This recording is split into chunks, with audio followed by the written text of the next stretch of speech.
Sir உங்கள் கஷ்டம் எனக்கு புரியுது ஆனால் இது நியூஸ் வேல்யூவே இல்லையே. இப்போது ஒருத்தன் கலெக்டர் ஆஃபீஸ் முன்னாடி போராட்டம் பண்ணுறான்னா அதுக்கு ஒரு வேல்யூ இருக்குது. தீ குளிக்க போகிறேன்னு மிரட்டின ஒரு வேல்யூ இருக்குது, தீ குளிச்சிட்ட ஒரு வேல்யூ இருக்குது. ஒரு கிராமம் அழிய போது விவசாயியில் பட்டி கிடக்குறான்னா சிட்டியில் இருக்கிறவங்களுக்கு என்ன சார் இருக்குது? இதை மீடியா கவர் பண்ண மாட்டாங்க. இதில் என்ன நியூஸ் வேல்யூ இருக்குது?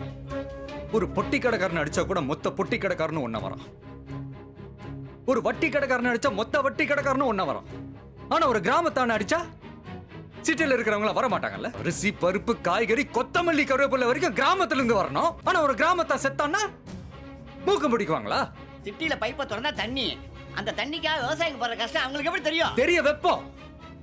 பைப்பை திறந்தா 24 மணி நேரம் தண்ணியை பாக்குறவங்களுக்கு விவசாய படுற வழிய புரிய வைப்போம். அடுத்த 3 நாளைக்கு சென்னை சிட்டில தண்ணி வராது. தண்ணியை தவிர வேற எதை பத்தி நினைக்க கூடாது. லோக்கல் சேனல் இருந்து நேஷனல் சேனல் வரைக்கும் இப்ப எப்படி வராங்கன்னு பாருங்க.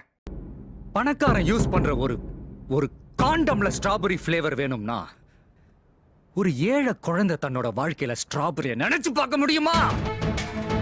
சாதாரண தண்ணி அதுல என்ன அவ்வளவு பணமா கிடைக்கும்? யோ, சாதாரண தண்ணியா? 2Gனா என்னையா? அலைக்கற்றை காத்து. வெறும் காத்த மட்டுமே வித்து கோடி கோடியா ஊழல் பண்ற ஊரியாது. செல்போன் ஆடம்பரம், தண்ணி அத்தியாவசியம்.